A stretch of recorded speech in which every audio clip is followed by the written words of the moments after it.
Ma'am English बोलते हुए confidence ही नहीं आता। कोई स्टूडेंट होते हैं जिन्हें बेसिक से इंग्लिश नहीं आती, कुछ स्टूडेंट्स होते हैं जिन्हें थोड़ी बहुत इंग्लिश आती है, वो बस बोल नहीं पाते। कई सारे स्टूडेंट होते हैं जो जल्दी से जल्दी इंग्लिश बोलना चाहते हैं। मैं हर दिन गूगल से एक टॉपिक उठाती थी और उस टॉपिक पे कुछ भी बोलती थी इन इंग्लिश, और उसके बाद जब डे 1 से लेके डे 25 तक लगातार मैंने ये प्रैक्टिस की, मुझे अपने अंदर चेंजेस दिखे। अंग्रेजी में बात करो बिना डरे बिना शर्माए। डाउनलोड जोश talks English speaking app. Ma'am जल्दी से जल्दी इंग्लिश बोलना सिखा दो। मैम क्या ऐसा कोई टॉनिक नहीं है जिसे पी के हम 1 महीने में फ्लुएंटली इंग्लिश बोले? मैम इंग्लिश आती तो है लेकिन मुंह से नहीं निकलती, हेजिटेशन होती है। मैम इंग्लिश आती है लेकिन वोकैबुलरी नहीं है। ये सवाल आप ही के हैं, है ना? वेल आज मैं इन सारे सवालों का जवाब देने वाली हूँ, लेकिन उससे पहले आपको सुननी होगी एक छोटी सी स्टोरी। ये कहानी है एक बच्ची की जो इंग्लिश मीडियम स्कूल में पढ़ती थी। नाउ इंग्लिश मीडियम स्कूल से आपको ये तो पता होगा कि इन सारे स्कूल्स में ना बहुत सारे कॉम्पिटिशन्स होते रहते हैं, डांस, सॉन्ग, डिबेट। और ये बच्ची फैसिनेटेड थी डिबेट कंपटीशन से, और इसने अपना नाम एक डिबेट कंपटीशन के लिए दे दिया। क्यों? क्योंकि वो कंपटीशन इंग्लिश में होने वाला था। लेकिन जब बात आई कंपटीशन वाले डे की, जिस दिन टीचर क्लास में आके इस बच्ची का नाम कॉल आउट कर रही थी, उस दिन वो बच्ची बैक सीट में बैठ के धीरे से निकल के वॉशरूम में चली गई। क्यों? इसलिए नहीं कि उसने डिबेट कंपटीशन में नाम दिया था, वो डर रही थी। No, competition was in English, उसे इंग्लिश में सबके सामने बोलना था। दूसरी बात ये थी कि ये कंपटीशन इंग्लिश में तो था, साथ ही इस बच्ची को एक डर था कि कहीं ये अगर गलत इंग्लिश बोले तो लोग इस पे हंसने ना लगे। और ये डरी सहमी सी बच्ची जो इंग्लिश से डरती थी, आज हजारों लोगों को इंग्लिश सिखा रही है। वो लड़की आज आपके सामने खड़ी है। नमस्ते एवरीवन, मेरा नाम है हर्षिता। मैं एक स्पोकन इंग्लिश ट्रेनर हूँ और आज तक मैंने 10,000 से भी ज्यादा लोगों को ट्रेन किया है। दोस्तों, मैंने ये इंग्लिश ट्रेनिंग जो है वो कहीं से सीखा नहीं है, बट ये नेचुरली आया है। कैसे आया है? एक डर से। मैं जब 23 साल की थी तब से मैंने अपनी जॉब स्टार्ट की। मैंने जॉब शुरू की as a teacher, as an English teacher. मैंने इंग्लिश सब्जेक्ट को ही क्यों चुना? मेरे सामने साइंस था, कॉमर्स था, बहुत सारे ऑप्शंस थे, लेकिन मैंने इंग्लिश को इसलिए चुना क्योंकि आई लव दिस लैंग्वेज। मुझे इस लैंग्वेज से बहुत ज़्यादा प्यार है। तो जब मैं 23 साल की थी और मैंने जब अपनी पहली नौकरी शुरू की 7,000 रुपए से, उस टाइम पे सैलरी मेरे लिए मैटर बिल्कुल नहीं करती थी। मेरे लिए मैटर करता था मेरा growth, growth as an English teacher. दोस्तों, मुझे ना अपने आप को चैलेंज देना बहुत पसंद है, और ये मेरे लिए एक चैलेंज था। मैं एक ऐसे बैकग्राउंड से थी जहां लोग हमेशा हिंदी में बात करते थे। चाहे वो मेरा स्कूल इंग्लिश मीडियम था, लेकिन लोग हिंदी में ही बात करते थे। मैं कॉलेज गई, कॉलेज में सारे लोग आसपास के, इवन टीचर्स, प्रोफेसर्स, वो भी हिंदी में बात करते थे। तो मेरी जो एक फ्लुएंसी थी वो कहीं ना कहीं ब्रेक हो गई थी, और साथ ही मेरा कॉन्फिडेंस भी।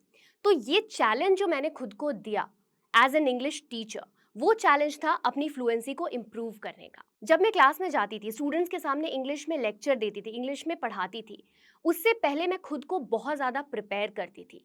प्रिपेयर एज इन, एक दिन पहले मुझे जो भी पढ़ाना होता था उसे खुद को पढ़ा के सुनाती थी। इससे मेरी प्रैक्टिस भी हो जाती थी, और जब मैं लेक्चर्स डिलीवर करती थी तो वो काफ़ी ज़्यादा फ्लुएंट होता था। लेकिन बात यहीं खत्म नहीं हुई, यहाँ से तो जर्नी की शुरुआत होती है। इंग्लिश में मैं धीरे धीरे प्रैक्टिस करते करते फ्लुएंट तो हो गई, लेकिन असली चैलेंज मेरे पास तब आया जब मुझे एंकरिंग के लिए चुना गया। मुझे आज भी याद है, 15 अगस्त का डे था जिस दिन मुझे अपनी पहली एंकरिंग करनी थी 10,000 लोगों के सामने। स्क्रिप्ट पूरी रेडी थी, मैं पूरी प्रिपेयर्ड थी, लेकिन जब बारी आई एंकरिंग करने की, सामने ऑडियंस बढ़ते गए, 1,000, 2,000, 3,000, 4,000, और मेरे कदम पीछे हटते गए। मैं डरती गई, आई वॉज सो नर्वस। मेरे अंदर इतनी हिम्मत नहीं थी कि मैं स्क्रिप्ट उठाऊं और माइक ऑन करके एंकरिंग स्टार्ट करूं। लेकिन फिर जैसे मैंने बताया, मुझे चैलेंज देना खुद को बहुत पसंद है। वहां मैंने डिसाइड किया कि नहीं, मैं इस स्टेप को आगे लूंगी और मैं एंकरिंग करूंगी, वो भी इंग्लिश में। उस दिन जो मैंने एंकरिंग की, तालियों के साथ लोगों ने मुझे अप्रिशिएट किया और मुझे बहुत ज़्यादा कंग्रेचुलेट किया कि आज की एंकरिंग वाकई काबिले तारीफ थी। उस दिन मुझे पहली चीज़ का पता चला, दैट इज़, अगर आप गलत भी इंग्लिश बोल रहे हो, फिर भी अगर आपके अंदर कॉन्फिडेंस है, तो कोई भी ये नहीं कह सकता कि अरे ये बंदा तो गलत इंग्लिश बोल रहा है। So one thing that will always help you in life is being confident. So जिसके अंदर कॉन्फिडेंस है इंग्लिश बोलने का, आई थिंक वो कहीं भी किसी भी एनवायरनमेंट में इंग्लिश फ्लुएंटली बोल सकता है। इंग्लिश में तो मैं फ्लुएंट हो गई, लेकिन अब बारी आती है ओवर कॉन्फिडेंस की। मैंने आप सबको बताया कॉन्फिडेंस होना बहुत अच्छी बात है, लेकिन जब ये कॉन्फिडेंस ओवर कॉन्फिडेंस में बदल जाए तो कहीं ना कहीं चीजें जो हैं वो खराब होने लगती है। और यही ओवर कॉन्फिडेंस मेरे अंदर आ गया। इसी के साथ मुझे सबसे पहली बार एक धक्का लगा। वो धक्का तब लगा जब मैं इंटरव्यू में रिजेक्ट हुई। मैं स्कूल में थी, मैं इंग्लिश फ्लुएंटली बोलती थी, मुझे कहीं ना कहीं ओवर कॉन्फिडेंस आ गया कि मैं किसी भी इंटरव्यू में जाऊंगी, मेरा सिलेक्शन तो पक्का है। और ऐसा होता भी था, मैं किसी भी इंटरव्यू में जाती थी, मैं हर जगह सेलेक्ट हो जाती थी। इसी तरह मैं एक इंटरव्यू में गई जहाँ पे मुझसे डेमो सेशन लिया गया। वो डेमो सेशन वाकई में बहुत ही अच्छा था, लेकिन जब मेरे सिलेक्शन की बारी आई मुझे पता चला I was rejected. At the same time I was really sad. मैं बहुत सैड हो गई कि यार ऐसा मैंने क्या कर दिया, जब डेमो सेशन इतना अच्छा हुआ, सारी चीज़ें इतनी अच्छी हुई, मैंने ऐसा क्या कर दिया कि मैं रिजेक्ट हो गई। फिर मैंने उनसे एक फीडबैक लिया कि आखिर वो कौन से पॉइंट है जिस पे आपने मुझे रिजेक्ट किया। और उनके पास सिर्फ और सिर्फ एक आंसर था, और वो मेरे लिए एक बहुत ही इंपॉर्टेंट लर्निंग साबित हुई अपने इंग्लिश ट्रेनर की जर्नी में। उन्होंने मुझे कहा, हर्षिता हमने आपको सिर्फ एक पॉइंट पे रिजेक्ट किया है, वो ये है कि आप बहुत ही ज़्यादा फास्ट इंग्लिश बोलते हो। मैंने कहा, ये भी कोई रीज़न है? वेल यस, आई थिंक आप भी मेरे साथ अग्री करते होंगे। हमारे सामने अगर कोई भी बहुत ही फास्ट इंग्लिश बोलता है तो हमें लगता है कि वो बंदा बहुत फ्लुएंट है, लेकिन ये गलत है। हम कभी भी फास्ट इंग्लिश बोलने वाले को फ्लुएंट नहीं बोल सकते। फ्लुएंसी का मतलब है आपकी बात लोगों को समझ में आनी चाहिए। और उस दिन मुझे रियलाइज हुआ कि यस, मैं शायद फास्ट इंग्लिश बोलती हूँ और मुझे लगता है वो फ्लुएंसी है, बट क्या मेरी बात लोगों को समझ में आती है? क्या लोग मुझे समझ पाते हैं मैं क्या बोल रही हूँ इंग्लिश में? सो वो मेरे लिए एक बहुत ही इंपॉर्टेंट लर्निंग थी, और आई थिंक आप भी मुझसे अग्री करेंगे कि फास्ट इंग्लिश बोलना फ्लुएंसी नहीं होती। अब बात करते हैं मेरे सेकेंड लर्निंग की, जो आता है कोविड के टाइम में। एंड आई होप अगेन आप मुझसे अग्री करेंगे, कोविड का टाइम हम सब के लिए बहुत डिफिकल्ट था। 7 months आई वॉज जॉबलेस। ये 7 महीने का जो पीरियड था वो मेरे लिए बहुत ही ज़्यादा डिप्रेसिंग था। डिप्रेसिंग इसलिए नहीं था कि मैं जॉब नहीं कर रही थी, डिप्रेसिंग इसलिए था कि मैं जो भी इंटरव्यूज़ दे रही थी मैं सब में रिजेक्ट हो रही थी। एंड मैं ये बात मानने को तैयार ही नहीं थी कि इंग्लिश की वजह से मुझे इंटरव्यू से निकाला जा रहा है। क्यों? क्योंकि मैं कॉन्फिडेंट थी कि मैं तो इंग्लिश ट्रेनर हूँ, मुझे तो कहीं ना कहीं जॉब मिल ही जाएगी। लेकिन इसी दौरान जब मैं हर इंटरव्यू में, मैं महीने में 10-15 इंटरव्यूज देती थी और मैं सब में रिजेक्ट होती थी, इसी पॉइंट पे मुझे लगा कहीं ना कहीं मैं कुछ मिस्टेक्स कर रही हूँ जो मुझे इम्प्रूव करने की ज़रूरत है। फिर मैंने सोचा कि अब जो मैं अपना नेक्स्ट इंटरव्यू दूंगी वो मैं रिकॉर्ड करूंगी, और मैंने वैसा ही किया। मैंने अपनी अगली इंटरव्यू को रिकॉर्ड किया। जब वापस आके मैंने उस रिकॉर्डिंग को सुना तो मुझे कहीं ना कहीं लगा यस, मैं फंबल कर रही हूँ, यानी कि मैं बीच बीच में रुक रही हूँ, मेरी फ्लुएंसी अप्रोप्रिएट नहीं है, मेरी प्रोनाउंसिएशन में मिस्टेक्स हो रहे हैं। वो हर्षिता जो पहले लाइव लेक्चर्स देती थी 15-20 मिनट, 1 घंटे 2 घंटे लगातार, उसकी फ्लुएंसी इम्प्रूव नहीं हो रही है। और उस दिन मैंने डिसाइड किया कि हर्षिता, अभी कहीं ना कहीं कसर बाकी है, अभी कहीं ना कहीं आपको और मेहनत करने की ज़रूरत है। और उस दिन मैंने लिया सेकेंड चैलेंज। वो चैलेंज है खुद की आवाज़ को रिकॉर्ड करके सुनना। मैं हमेशा अपने स्टूडेंट्स को यही एडवाइस देती हूँ, अगर आपके पास कोई नहीं है जिससे आप इंग्लिश में बात करो, आपके पास एक साथी है जो हमेशा आपका साथ देगा, जो है आपका मोबाइल फ़ोन। तो इसी तरह से मैंने अपनी प्रैक्टिस वापस शुरू की। मैं हर दिन गूगल से एक टॉपिक उठाती थी और उस टॉपिक पे कुछ भी बोलती थी इन इंग्लिश, लेकिन साथ ही मैं एक टाइमर लगाती थी, चाहे वो 1 मिनट का हो, 2 मिनट का हो या 3 मिनट्स का हो। इन सभी पे टाइमर लगा के मैं लगातार जो भी मेरे दिमाग में आता था वो बोलती थी। जब मैं बोलती थी उसे रिकॉर्ड करके जब वापस सुनती थी तो मेरी लिसनिंग एंड स्पीकिंग ये दोनों प्रैक्टिस होते थे।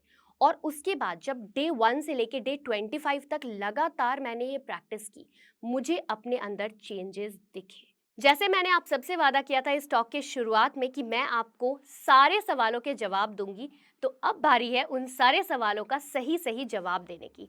हम शुरुआत करेंगे लो कॉन्फिडेंस। मैम, इंग्लिश बोलते हुए कॉन्फिडेंस ही नहीं आता, टिप क्या है?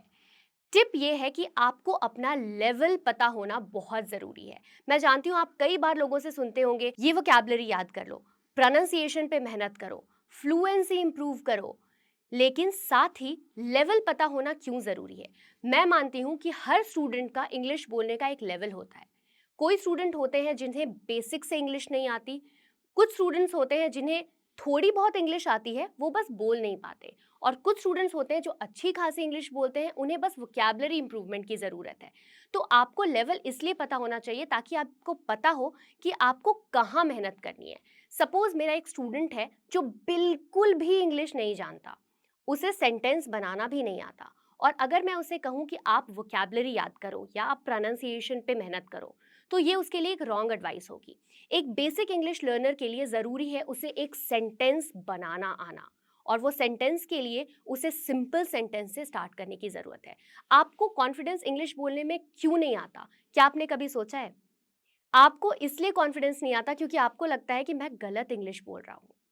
और जिस दिन आप सही इंग्लिश बोलोगे, एक सही सेंटेंस बोलोगे, उस दिन आपका कॉन्फिडेंस कोई नहीं तोड़ सकता। और यही एडवाइस मेरी स्टूडेंट्स के लिए होती है कि अगर बेसिक स्टूडेंट हैं तो वो पहले अपनी सेंटेंस स्ट्रक्चर को इम्प्रूव करें, इंटरमीडिएट स्टूडेंट हैं तो वो वोकैबुलरी पे ध्यान दें, एडवांस लेवल स्टूडेंट हैं तो वो बाकी चीज़ों पे ध्यान दे सकते हैं, जैसे कि प्रोनाउंसिएशन हो गया, एक्सेंट हो गया, मोर एंड मोर वोकैबुलरी हो गई। सो इसीलिए अगर आपको एक कॉन्फिडेंट इंग्लिश स्पीकर बनना है, सो आपको लेवल वाइज शुरुआत करनी होगी, बेसिक, फिर इंटरमीडिएट, फिर एडवांस्ड। अगला टिप मेरे उन स्टूडेंट्स के लिए है जो कहते हैं मैम वोकैबुलरी नहीं आती, नहीं पता कौन से वर्ड को कहाँ यूज करना है। सो इसके लिए सबसे राइट टिप ये है कि आप अपनी रिक्वायरमेंट के अकॉर्डिंग वोकैबुलरी सीखो। सपोज आप एक वर्किंग प्रोफेशनल हो, आप जॉब पे जाते हो या आप बिजनेस हैंडल करते हो, तो आपको उन वर्ड्स की रिक्वायरमेंट है जो आपके काम आए। सपोज क्लाइंट्स को कैसे हैंडल करना है, बॉस से कैसे बातें करनी है, कौन से बिजनेस इंग्लिश फ्रेजेस यूज करने हैं। अगर आप एक हाउसवाइफ हो, सो आपके लिए सबसे ज्यादा जरूरी है डेली यूज इंग्लिश सेंटेंसेस। आप घर में बच्चों के साथ कौन कौन से वर्ड्स यूज कर सकते हो, आप डेली जो बोलते हो, जो भी सेंटेंसेस आप यूज करते हो, जैसे कि मैं कपड़े धो रही हूँ, मैं नहाने जा रही हूँ, मैं बच्चों को स्कूल से लेने जा रही हूँ, इन सारे सेंटेंसेस को हम इंग्लिश में क्या बोलेंगे। या फिर आप एक कॉलेज गोइंग स्टूडेंट हो जिसे अपने कॉन्फिडेंस को इंप्रूव करना है, या फिर जिसे दोस्तों से इंग्लिश में बातें करनी है, सो आपको स्मार्ट वोकैबुलरी की जरूरत है। मेरी टिप हमेशा अपने स्टूडेंट्स के लिए यही होती है कि आप अगर अपनी रिक्वायरमेंट के अकॉर्डिंग वोकैबुलरी सीख रहे हो तो आप जल्दी सीख जाओगे। क्यों? क्योंकि अगर लेट्स से मैंने अपने किसी भी स्टूडेंट को एक एडवांस्ड वर्ड सिखाया, let's say the word is non plussed, और अगर वो इस वर्ड को यूज ही नहीं कर पाता अपने डेली लाइफ में, तो इस वोकैबुलरी वर्ड को सीखने का मतलब क्या हुआ? मेरी एडवाइस ये रहती है कि आप हमेशा वही चीज़ें सीखें जो आप यूज़ कर पाएँ। सपोज़ अगर मैं अपने डेली यूज़ में कोई वर्ड सीखती हूँ, तो मैं सिचुएशंस ढूँढती हूँ कि मैं किस सिचुएशन में उस वर्ड को यूज़ कर पाऊँगी, और अगर मुझे वो सिचुएशन नहीं मिलता, वो मेरे वोकैबुलरी बॉक्स से हमेशा के लिए चला जाता है। अगला सवाल आता है, मैम कितने दिनों में इंग्लिश बोलना सीख जाऊँगा? इसकी मैं आपको कोई गारंटी नहीं दे सकती, क्योंकि इसकी गारंटी सिर्फ आप खुद को दे सकते हैं। कई सारे स्टूडेंट होते हैं जो जल्दी से जल्दी इंग्लिश बोलना चाहते हैं, लेकिन क्या आप खुद को ये प्रॉमिस देते हैं कि आप उतनी प्रैक्टिस करेंगे? बिकॉज मैं अपने स्टूडेंट्स को फर्स्ट डे, अपने क्लास के फर्स्ट डे ये बोल देती हूँ कि क्या आप मेहनत करने के लिए तैयार हैं? क्या आप हर दिन 3 घंटे प्रैक्टिस करेंगे? अगर स्टूडेंट एडवांस लेवल का स्पीकर है तो मैं उससे बोलती हूँ आपको सिर्फ 1 घंटा देने की ज़रूरत है। सो ये डिपेंड करता है आपके ऊपर, आप कौन से लेवल पे हैं और आपको दिन में कितने घंटे देने हैं इंग्लिश प्रैक्टिस को। तीसरा एंड आखिरी टिप जो सबसे ज़्यादा पूछा जाता है स्टूडेंट्स के द्वारा, वो ये है, मैम मेरे पास इंग्लिश बोलने का एनवायरनमेंट नहीं है, सो मैं किसके साथ इंग्लिश बोलूँ? अगर आपके पास इंग्लिश बोलने का एनवायरनमेंट नहीं है, आप खुद वो एनवायरनमेंट क्रिएट कर सकते हैं, और उसका आंसर मैंने स्टार्टिंग में ही दे दिया है, यानी कि आपका मोबाइल फ़ोन। आप अपने मोबाइल फ़ोन के थ्रू इंग्लिश सीख सकते हैं। कैसे? याद है जब मैंने आपको अपनी जर्नी में बताया था कि मैं हर दिन एक टॉपिक उठाती थी गूगल से और उस पे वीडियो रिकॉर्ड करती थी? सो आई थिंक वो आपको इंग्लिश की प्रैक्टिस तो देगा ही साथ आपको इमेंस कॉन्फिडेंस देगा। कैसे? जैसे कि मैंने जब अपने यूट्यूब वीडियो बनाने की जर्नी स्टार्ट की थी, तब से लेके आज तक जब मैं अब जाके अपनी पहली यूट्यूब वीडियो देखती हूँ, मैं सच में बहुत ज़्यादा हँसती हूँ। ये मैंने क्या बनाया था? लेकिन अब जब मैं अपनी वीडियोज़ को देखती हूँ, तो मैं देखती हूँ मैं कितनी कॉन्फिडेंट हूँ, मैं कितनी ज़्यादा फ्लुएंटली इंग्लिश बोल रही हूँ। तो अगर आपके पास कोई नहीं है जिससे आप इंग्लिश में बात करें, आप अपने मोबाइल फ़ोन को उठाइए, रिकॉर्डर ऑन करिए और हर दिन किसी भी एक टॉपिक पे, अगर आपको टॉपिक पे बोलना नहीं आता, आप कोई भी वर्ड उठाइए, उस वर्ड के 5 सिनोनिम्स या 5 एंटोनिम्स आप रिकॉर्ड करिए और रिकॉर्डिंग के बाद उसे सुनिए। इस तरह से डेली आपकी इंग्लिश बोलने की प्रैक्टिस हो जाएगी और मैं आपको गारंटी देती हूँ इससे आपकी इंग्लिश बहुत ज़्यादा इंप्रूव होगी और आप कॉन्फिडेंट भी साउंड करेंगे। और आखिर में, जैसे मैंने आपको बताया, मुझे खुद को चैलेंज देना बहुत पसंद है, साथ ही मैं अपने स्टूडेंट्स को भी हमेशा चैलेंज देती हूँ और ये चैलेंज आप सबके लिए है। ये है डे 15 चैलेंज।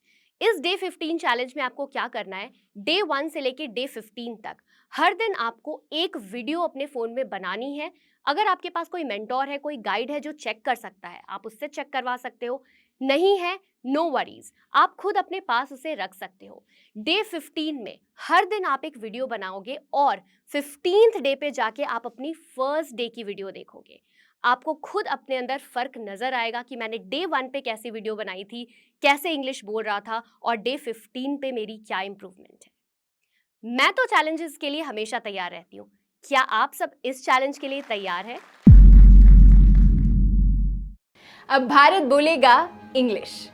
जोश टॉक्स एक मिशन पे है, भारत को इंग्लिश सिखाने के मिशन पे, जहां आप जोश टॉक्स इंग्लिश स्पीकिंग ऐप के प्रैक्टिस पार्टनर फीचर के साथ 1-to-1 लोगों से बात कर इंग्लिश सीख पाएंगे, वो भी एक जजमेंट फ्री माहौल में। प्रैक्टिस पार्टनर फीचर के साथ आपको मिलेगा डेली ग्रामर और वोकैबुलरी के लेसन्स, वो भी वीडियो फॉर्मेट में। 1 साल का सब्सक्रिप्शन आता है सिर्फ ₹699, जो ₹2 पर डे से भी कम है। तो आज ही डाउनलोड करें जोश टॉक्स इंग्लिश स्पीकिंग ऐप।